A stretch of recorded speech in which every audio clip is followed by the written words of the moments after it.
Hello friends, welcome back to English with Asha ma'am. आज मैं आपके लिए एक मोटिवेशनल पैराग्राफ लेके आई हूँ जिसमें आप 20 प्लस न्यू वोकेबलरी वर्ड सीख सकते हो, साथ ही ग्रामर, कॉम्प्रिहेंशन, रीडिंग स्किल्स भी एनहेंस कर सकते हो। वीडियो बहुत ही मोटिवेशनल है, लास्ट तक देखिएगा और ये आपके लिए हेल्पफुल भी रहेगा। इसी के साथ लाइक कर दीजिए, चैनल पे अगर नए हैं तो सब्सक्राइब भी कर लीजिए, साथ ही नोटिफिकेशंस ऑन करना ना भूलें। टाइटल है इसका ड्रीम बिग, बड़े बड़े सपने देखो, वर्क हार्ड, मेहनत करो, फिर उन सपनों पर मेहनत करो, अचीव मोर, और सफलता पाओ। अचीव मीन्स हासिल करना, मोर और भी हासिल करो। सब हेडिंग है इसकी अनलीश योर इनर पोटेंशियल।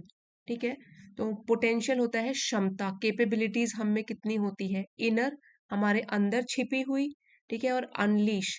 सो यहाँ पे पहले हम लीश का मतलब जान लेते हैं। लीश होता है, उस पट्टे को बोलते हैं जनरली, जैसे कि हम डॉग्स के गले में बांधते हैं पट्टा, उसको बोलते हैं लीश। सो एक तरीके से वो क्या होता है, बंधन में डाल देता है ना, कैद कर लेता है एक तरीके से, फ्रीडम हमारी रोक लेता है, वो होता है लीश। रेस्ट्रेंट कर लेना, कोई फ्रीडम रोक लेना। यहाँ पे है अनलीश, इसका ऑपोजिट बनाया गया है कि फ्री कर दो, रिलीज कर दो। अनलीश मतलब रिलीज कर दो अपने अंदर छिपी हुई क्षमता को। बड़े सपने देखो, सपनों से मत डरो, बड़े बड़े सपने देखो, ठीक है। और फिर हार्डवर्क करना है, अगर हार्डवर्क करोगे तो achieve, you will achieve more, आप और भी सफलता हासिल कर सकते हो। अपने अंदर की छिपी हुई प्रतिभा को, क्षमता को उजागर करो, दूसरों के सामने लेकर आओ, उसको रिलीज करो। चलिए अब शुरू करते हैं पैसेज। अकॉर्डिंग टू अ सर्वे, एक सर्वेक्षण के अनुसार। तो सर्वे क्या हुआ, जहां पे डेटा कलेक्ट किया जाता है लोगों से। एक सर्वे के अनुसार, out of the world's 100 richest people today, today means आज की इस दुनिया के सबसे अमीर लोग, पीपल प्लूरल में है, सबसे अमीर 100 लोगों में से, वर्ल्ड के, दुनिया के सबसे अमीर आजकल के लोगों में से, आउट ऑफ द, सो इनमें से 27 आर एयर्स। यहाँ पे एच साइलेंट है, हम इसको बोलेंगे एयर्स। ये नाउन है, पार्ट ऑफ स्पीच इसका, और मीनिंग है इसका उत्तराधिकारी। यहाँ पे इसकी प्रोनाउंसिएशन लिख दी है मैंने, एच साइलेंट है, क्या बोलेंगे, एयर्स। तो ये स्टडी के अनुसार, इस सर्वे के अनुसार क्या हुआ था, 27 आर एयर्स मीन्स वो व्यक्ति जिसके पास लीगल राइट होता है प्रॉपर्टी को इनहेरिट करने का, जब मालिक की मृत्यु हो जाए, सो उत्तराधिकारी, वारिस भी बोलते हैं इसको। So 27 are heirs and 73 are self made, और 100 में से 73 सेल्फ मेड मीन्स खुद उन्होंने अपने लिए अपना नाम कमाया। सेल्फ मेड यहाँ पे हाइफनेटेड वर्ड है, मीन्स उन्होंने खुद अपने लिए अपना नाम कमाया है। स्वयं निर्मित भी बोल सकते हैं इसको। सो अब आगे पढ़ते हैं, ऑफ द सेल्फ मेड। अब इनमें से जो, जिन्होंने खुद अपने लिए नाम कमाया है, जिनको की कोई प्रॉपर्टी नहीं मिली अपने पूर्वजों से, सेल्फ मेड है वो लोग, खुद अपने लिए उन्होंने सफलता हासिल करी है। 18 हैव नो कॉलेज डिग्रीज, उनमें से भी, इन 73 में से भी क्या है, 18 के पास कोई कॉलेज की डिग्री नहीं है, मतलब वो कॉलेज उन्होंने पूरा नहीं किया। And 36 are children of poor parents, इन्हीं 73 में से 36 जो हैं वो गरीब पेरेंट्स के बच्चे हैं। बट सम बिलियनियर्स मीन्स फिर भी कुछ अरबपतियों में, had neither a degree nor wealthy parents, उनके पास भी न तो कोई डिग्री थी और न ही अमीर माता पिता थे। वेल्दी मतलब अमीर, और डिग्री है कॉलेज वगैरह की डिग्री। यहाँ पे आप ध्यान दीजिए, एक तो है नीदर और इसी सेंटेंस में है नॉर। ये कंजंक्शंस है जिनको बोलते हैं को रिलेटिव कंजंक्शंस, या पेयर कंजंक्शन भी बोलते हैं, इकट्ठे आते हैं ये सेंटेंस में, और दो नेगेटिव आइडियाज को दिखाते हैं, दर्शाते हैं, डिनोट करते हैं। सो कुछ अरबपतियों में भी न तो उनके पास डिग्री थी, न ही वो अमीर माता पिता के बच्चे थे। इन अदर वर्ड्स, और दूसरे शब्दों में कहें तो, super achievers are not born, महान सफलता हासिल करने वाले लोग वो भी पैदा होके नहीं आते हैं, जन्म से ही नहीं वो सुपर अचीवर्स हो जाते हैं। They are self made people, बल्कि वो खुद अपने लिए इस दुनिया में जगह बनाते हैं। It is not external favour, यहाँ पे एक्सटर्नल मीन्स बाहरी, फेवर मीन्स मदद, और हम बोल सकते हैं एक्सटर्नल फेवर मीन्स उसको कितनी प्रॉपर्टी मिली है, उसकी क्या क्या कनेक्शंस है लोगों के साथ, कितना लकी है वो। सो एक्सटर्नल फैक्टर्स भी बोल सकते हैं कि सिर्फ ये एक्सटर्नल फैक्टर या एक्सटर्नल फेवर नहीं है that makes one super achiever, जो कि किसी भी व्यक्ति को एक महान अचीवर बना देता है। बट वंस ओन स्ट्रगल, लेकिन क्या है वो? एक व्यक्ति का खुद का संघर्ष है जो उसको महान बनाता है। Super achievement is not obtained through inheritance. जो भी ये महान उपलब्धियां होती हैं वो सिर्फ उत्तराधिकार की वजह से नहीं पाई जाती हैं या उसके माध्यम से नहीं मिलती हैं। सो इनहेरिटेंस भी वही हो गया कि हमारी पेरेंट्स से लीगल तरीके से जो भी एसेट्स होते हैं वो पास डाउन होते जाते हैं, उत्तराधिकार में दिए जाते हैं, जिसमें कि कैश हो सकता है, जमीन जायदाद हो सकती है, गहने। ठीक है, तो ये सब हो गया इनहेरिटेंस। क्या इनहेरिट किया है आपने अपने पूर्वजों से, क्या क्या पाया है। Super achievement is not obtain through inheritance. जो महान सफलता होती है वो उत्तराधिकार से तो नहीं होती, but is self acquired success. यहाँ पे सेल्फ एक्वायर्ड जो है एडजेक्टिव का काम कर रहा है, जो कि सक्सेस को डिफाइन कर रहा है। ठीक है, सक्सेस सफलता जो कि खुद अर्जित की गई है, खुद कमाई गई है, वही होती है super achievement. No one is a born billionaire. कोई भी जन्म से अरबपति नहीं होता। But every one is a potential billionaire. लेकिन हर कोई है एक पोटेंशियल, यहाँ एडजेक्टिव है फिर से, ये इसको डिस्क्राइब कर रहा है बिलियनियर को कि वो संभावित मीन्स दैट में पॉसिबली बिकम समथिंग, जो हो सकता है, संभावना है जिसकी बिलियनियर बनने की। तो वो तो सब में क्षमता होती है। कोई सभी या कोई भी एक पैदाइशी अरबपति तो नहीं होता, लेकिन सभी में हर कोई व्यक्ति एक संभावित अरबपति होता है। It is the unfolding of one's own potential that makes one a billionaire और सुपर अचीवर। जैसे फोल्ड का मतलब होता है कि उसको बंद करके रख लेना, अनफोल्ड हो गया प्रकट कर लेना दूसरों के आगे, to become known to everybody. So it is the unfolding of one's own potential. हमारे खुद के अंदर जो क्षमता है उसका दूसरों के आगे प्रकट होना, वो होता है जो कि बनाता है, that makes one a billionaire, किसी को अरबपति बनाता है या फिर महान अचीवर बनाता है। Nature does not discriminate between one person and another. अब जो प्रकृति है वो बिल्कुल भी डिस्क्रिमिनेट मीन्स भेदभाव नहीं करती, किसी की साइड नहीं लेती, एक व्यक्ति या दूसरे व्यक्ति के बीच में भेदभाव प्रकृति नहीं करती है। Nature's gifts come to everyone equally. प्रकृति के द्वारा जो भी दिए गए उपहार होते हैं वो सभी लोगों को समान रूप से, बराबर रूप से मिलते हैं। It is the receiver himself who either utilises them और नॉट। रिसीवर मतलब जो प्राप्त करता है। सो नेचर के गिफ्ट जो प्राप्त करता है, it is the receiver himself, वो खुद होता है जो या तो उनका, जो प्रकृति द्वारा दिए गए जो भी उपहार है उनका प्रयोग करता है या नहीं करता है, यूटिलाइज करता है, उपयोग में लाता है। यहाँ पे भी जो ईदर है और है ये भी को रिलेटिव कंजंक्शंस है। सेंटेंस में ये साथ में यूज करी जाती हैं जब हमको बताना हो कि दोनों में से एक चीज, one of the two things is true, तो तब हम ईदर और यूज करते हैं। इसको आइदर भी बोल सकते हैं, ईदर भी बोल सकते हैं। सो कॉल्ड डिप्राइव्ड पर्सन्स, यहाँ पे देखिए हाइफनेटेड वर्ड है सो कॉल्ड, ये भी एक एडजेक्टिव होता है। सो इसका मतलब है कि तथाकथित, हिंदी में इसको बोलते हैं। दैट मीन्स हम इसका यूज तब करते हैं when we want to show that the words we describe somebody are not correct. यहाँ बोला गया है so called deprived persons are in fact privileged persons. जो तथाकथित तरीके से डिप्राइव्ड मीन्स वंचित लोग होते हैं, वो असल में तो प्रिविलेज्ड पीपल पर्सन्स होते हैं। प्रिविलेज मतलब सारी सुख सुविधाएं उनके पास होती हैं, सारी प्रिविलेजेस उनके पास होती हैं। यहाँ पे जो डिप्राइव्ड है वो भी एडजेक्टिव है। ठीक है, सो कॉल्ड डिप्राइव्ड पर्सन्स इस नाउन को डिस्क्राइब कर रहा है।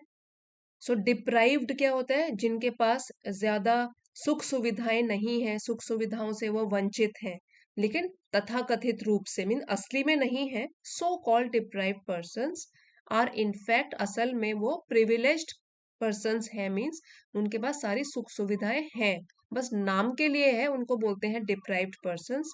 देयर स्टेट ऑफ डेप्रिवेशन, उनकी जो अवस्था है ऑफ डेप्रिवेशन, ये नाउन है यहाँ पे, means the state of not having something that you need or that you want, जब आपके पास वंचन हो मीन्स चीजें ना हो। Their state of deprivation serves as inner motivation, वो काम करता है एक अंदरूनी प्रेरणा शक्ति के रूप में, क्योंकि उनके पास चीजें इतनी है नहीं। सो वो जो फीलिंग होती है ना, वही काम करती है मोटिवेट करने के लिए उन लोगों को। when they see others are progressing, अब जब ऐसे लोग देखते हैं कि दूसरे लोग जो हैं वो तरक्की कर रहे हैं, it creates a strong incentive in their mind। Incentive मतलब जो आपको काम करने के लिए प्रेरित करे, तो प्रेरणा बोल सकते हैं। वो जगाता है एक स्ट्रॉन्ग प्रेरणा उन लोगों के दिमाग में, मन में। इट इज दिस इंसेंटिव, यही वो प्रेरणा है that makes a person super, जो कि किसी व्यक्ति को महान बनाती है। It इनकलकेट्स a strong urge in the individual to make something of his life. Inculcate means सिखाती है, यही है जो जो ये इंसेंटिव है, इंसेंटिव प्रेरणा है, वही सिखाती है एक स्ट्रॉन्ग अर्ज मीन्स इच्छा शक्ति इन द इंडिविजुअल, उस व्यक्ति में, to make something of his life, कि वो अपनी जिंदगी में कुछ बन के दिखाए। Make something of his life means अपने जीवन में कुछ करे, कुछ बन के दिखाए।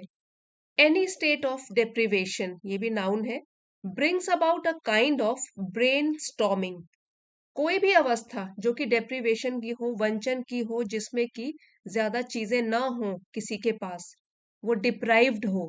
सो ऐसी जो अवस्था होती है जिसमें कि जरूरत की चीजें भी नहीं होती, ये लेके आती हैं एक तरीके का ब्रेन स्टॉर्म। और इसका मतलब हो गया ब्रेन स्टॉर्मिंग मीन्स जब हम आइडियाज खोजते हैं, चिंतन मनन करते हैं, सोचते हैं किसी चीज के बारे में, विच एनहेंसेस इनर स्पिरिट। एनहेंसिस मतलब जो बढ़ाती है, बढ़ावा देती है, इनर स्पिरिट हमारी अंदरूनी ताकत को, हमारे अंदर की आत्मा को जगाती है और बढ़ावा देती है। They enter the world of competition working to their full capacity. ऐसे लोग जो होते हैं वो दुनिया में कदम रखते हैं, वो भी वर्ल्ड ऑफ कंपटीशन, इस कंपटीशन की दुनिया में, प्रतिस्पर्धा की दुनिया में, working to their full capacity, जितनी उनमें क्षमता है उतनी क्षमता, उतना हार्ड वर्क करके वो काम करें। वो लोग जो होते हैं पूरी क्षमता से काम करते हुए प्रतिस्पर्धा से भरी इस दुनिया में प्रवेश करते हैं। दे develop the spirit of do और डाई। स्पिरिट यहाँ है भावना, वो लोग विकसित करते हैं अपने में ऐसी भावना, डू और डाई, करो या मरो। डू और डाई जो फ्रेज है, इसका मतलब होता है कि सफलता हासिल करनी ही करनी है, decision to succeed at all costs. तो ऐसी उनकी स्पिरिट, ऐसी भावना उनमें जगती है, करो या मरो, कि करना ही करना है ये काम, सफल होके तो दिखाना ही है। It is this spirit that leads them to success. और यही वो भावना होती है, ये तड़प होती है, यही इच्छा होती है जो उनको सफलता की ओर लेके जाती है। देयर आर न्यूमरस एग्जाम्पल्स, अनेकों उदाहरण हैं, of one rising to a high position through one's own struggle. Struggle means संघर्ष, वंस ओन खुद के। ऐसे कई उदाहरण हैं जहां पर अपने संघर्ष से ऊंचे पदों पर लोग पहुंचे हैं, खुद संघर्ष करके। While one's children might have turned dull, जबकि उनके बच्चे मंद हो सकते हैं, डल हो सकते हैं, उनकी तरह जोश से भरे हुए नहीं हो सकते। ऐसे केस भी कई देखने में आए हैं। The reason is simple. इसका जो रीजन है, तर्क है इससे पीछे, इसके पीछे, वो तो बहुत ही साधारण है, सिंपल सा है। The parent started his life with the spirit of discontent. तो यही वो रीजन है कि माता पिता ने अपने लाइफ की शुरुआत करी थी एक असंतोष की भावना से। डिसकंटेंट मीन्स असंतोष, the state of being unhappy. while his children started their lives with contentment, जबकि उसके बच्चों ने, चिल्ड्रन स्टार्टेड देयर लाइव्स, अपने जीवन की शुरुआत करी कंटेंटमेंट के साथ, संतोष के साथ, सब चीजें उनको पहले से ही, बचपन से ही मिली, इसलिए वो लोग संतुष्ट थे। This reason is responsible for the difference between parents and children. यही वो रीजन है, यही कारण है जो कि जिम्मेदार है, रिस्पॉन्सिबल है डिफरेंस, इस अंतर के लिए बिटवीन पेरेंट्स एंड चिल्ड्रन, माता पिता और बच्चों के बीच के अंतर के लिए। यही एक कारण है जो कि जिम्मेदार है। जिसको जीवन में कुछ मिला नहीं उसने संघर्ष किया और उसने उसको पाया भी। जिसको पहले से ही सब कुछ मिल गया, सो उसको तो इसका पता भी नहीं है कि संघर्ष होता क्या है। इसीलिए हो सकता है कि जो बहुत ही सक्सेसफुल होते हैं, खुद अपने आप अपने पाँव पे खड़े होते हैं, सेल्फ मेड पीपल होते हैं, हो सकता है उनके बच्चे डल हों, क्योंकि बच्चों को तो पहले से ही सब कुछ मिला है बचपन से। One who is born into a poor family and achieves success, जो व्यक्ति गरीब परिवार में पैदा हुआ है, हु इज born, पैसिव में लिखा हुआ है ये, कि जो गरीब परिवार में पैदा हुआ है एंड अचीव्स सक्सेस, और वो सफलता हासिल करता है बाय वे ऑफ स्ट्रगल, संघर्ष के द्वारा, अचीव्स वन मोर थिंग, वो एक और चीज भी हासिल करता है, which is more important then wealth, जो कि धन दौलत से भी ज्यादा जरूरी है। ऐसी भी एक चीज वो अचीव करता है, हासिल करता है, और वो क्या होती है? That is intellectual development. So intellectual development का मतलब हुआ कि जिसमें ability to think and reason, खुद सोच सकते हैं और रीजन भी डेवलप कर सकते हैं, अपने तर्क वाली क्षमता को और भी विकसित कर सकते हैं। सो एक और चीज जो इस संघर्ष से वो सीखता है, कोई भी व्यक्ति, वो धन दौलत से भी ज्यादा कीमती है, वो है इंटेलेक्चुअल डेवलपमेंट। उसका दिमाग भी और विकसित होता है, वो ability to think and reason ये भी साथ साथ विकसित करता है अपने अंदर। His circumstances automatically develop an intellectual struggle in his mind. उसकी जो परिस्थितियां होती हैं, circumstances, ऑटोमेटिकली वो अपने आप ही, एडवर्ब है ये, ऑटोमेटिकली डेवलप विकसित करती है इंटेलेक्चुअल स्ट्रगल। माइंड से रिलेटेड है इंटेलेक्चुअल स्ट्रगल, संघर्ष अपने दिमाग में। बौद्धिक संघर्ष, this struggle unfolds his inner capacity, और यही वो संघर्ष होता है, इंटेलेक्चुअल स्ट्रगल, जो कि खोलता है उसके अंदर की क्षमता, कितनी उसमें अंदर से जोश है, क्षमता है, इसको भी वो खोल के उभार के सामने लेकर आता है। एंड कॉन्सिक्वेंटली, और परिणाम स्वरूप, इसकी result, because of this he emerges as an intellectually developed person, वो उभर के आता है एक बौद्धिक रूप से विकसित व्यक्ति के रूप में। सिर्फ धन दौलत ही नहीं कमाता है, साथ में वो उसका माइंड भी डेवलप होता है, वो एक थिंकिंग इंडिविजुअल बन जाता है, जिसके पास खुद के अपने विचार हैं, सोचने समझने की शक्ति है, तर्क देने की शक्ति है, और चीजों को समझने की भी, रीजन के साथ चीजों को समझने की शक्ति है। वो इंटेलेक्चुअली डेवलप्ड पर्सन बन जाता है। The laws of nature are greater than anything else, जो भी प्रकृति के नियम हैं वो महान है किसी भी और चीज के कंपैरिजन में। दे आर एटर्नल, और वो हमेशा के लिए कायम है, शाश्वत है। एटर्नल मीन्स कभी ना खत्म होने वाला। They can not be change, इनको बदला भी नहीं जा सकता। The law of nature in this regard says that, अब लॉ ऑफ नेचर मीन्स प्रकृति का नियम इस संदर्भ में कहता है, इन दिस रिगार्ड जो भी हमने पूरा पढ़ा अभी, उस संदर्भ में कहता है कि it is not ease but difficulty, कि वो आसानी नहीं है बल्कि कठिनाई है। ईज मतलब आसानी, समथिंग विच इज इजी, तो वो आसानी नहीं है बल्कि कठिनाई है। एफर्ट नॉट फैसिलिटी, प्रयास है ना कि सुख सुविधा। That makes achievers out of ordinary people, जो बनाता है, अचीवर्स मीन्स सफलता हासिल करने वालों को, आउट ऑफ ऑर्डिनरी पीपल, साधारण लोगों में से। जो साधारण लोग होते हैं वो अपनी मेहनत से और प्रयास से महान लोग बन जाते हैं, साधारण से असाधारण इंसान बन जाते हैं, बहुत कुछ हासिल कर लेते हैं। So the future is full of hope and opportunity, इसीलिए जो भविष्य है वो भरा हुआ है आशा के साथ और अवसरों के साथ। वो तो सफलता पाने की एक भूख अंदर से जगनी चाहिए, जो कि हमारी रातों की नींद भी उड़ा दे। जब मन ने ठान लिया कि सफल होना है, तब कोई भी कठिनाई हमको रोक नहीं सकती। तभी तो एपीजे अब्दुल कलाम जी के शब्दों में, it is not the dream that you see in sleep, सपना वो नहीं है जो आप सोते हुए देखते हो, it is something that does not let you sleep. सपना तो वो है जो आपको रात को सोने ही न दे, आपकी रातों की नींद भी उड़ा दे। सो यहाँ सपना डिनोट कर रहा है हमारे एम्बिशंस, हमारे गोल्स, जिनको पूरा करने के लिए हमको लगातार मेहनत करते ही रहना है और अपने आप को मोटिवेट करते ही रहना है उसको अचीव करने के लिए। चलिए अब पैराग्राफ में जो भी डिफिकल्ट वर्ड्स आए थे उनको रिवाइज कर लेते हैं। सर्वे, सर्वेक्षण करना। एयर, उत्तराधिकारी। डिग्रीज, ये जो है अकेडमिक डिग्रीज की बात करी है, कॉलेज वाली डिग्री। एक्सटर्नल फेवर, बाहर के परिस्थितियां। स्ट्रगल, संघर्ष। इनहेरिटेंस, उत्तराधिकार। पोटेंशियल, संभावित हो सकता है। अनफोल्डिंग, प्रकट करना। डिस्क्रिमिनेट, भेदभाव करना, किसी की साइड लेना। यूटिलाइजेस, उपयोग करना। डिप्राइव्ड, वंचित रह जाना, कोई कमी रह जाना। प्रिविलेज्ड, जिनको सारी सुख सुविधाएं मिली हो, सुविधा संपन्न। इंसेंटिव, प्रेरणा। इनकलकेट्स, समझाता है या सिखाता। ब्रेनस्टॉर्मिंग, चिंतन या मनन। डू और डाई, करो या मरो। डिसकंटेंट, असंतोष। एटर्नल, शाश्वत, हमेशा के लिए। सो फ्रेंड्स, आज का वीडियो आपके लिए अगर हेल्पफुल रहा है, please don't forget to like, share and subscribe. मिलते हैं अगले वीडियो में। Thank you for watching.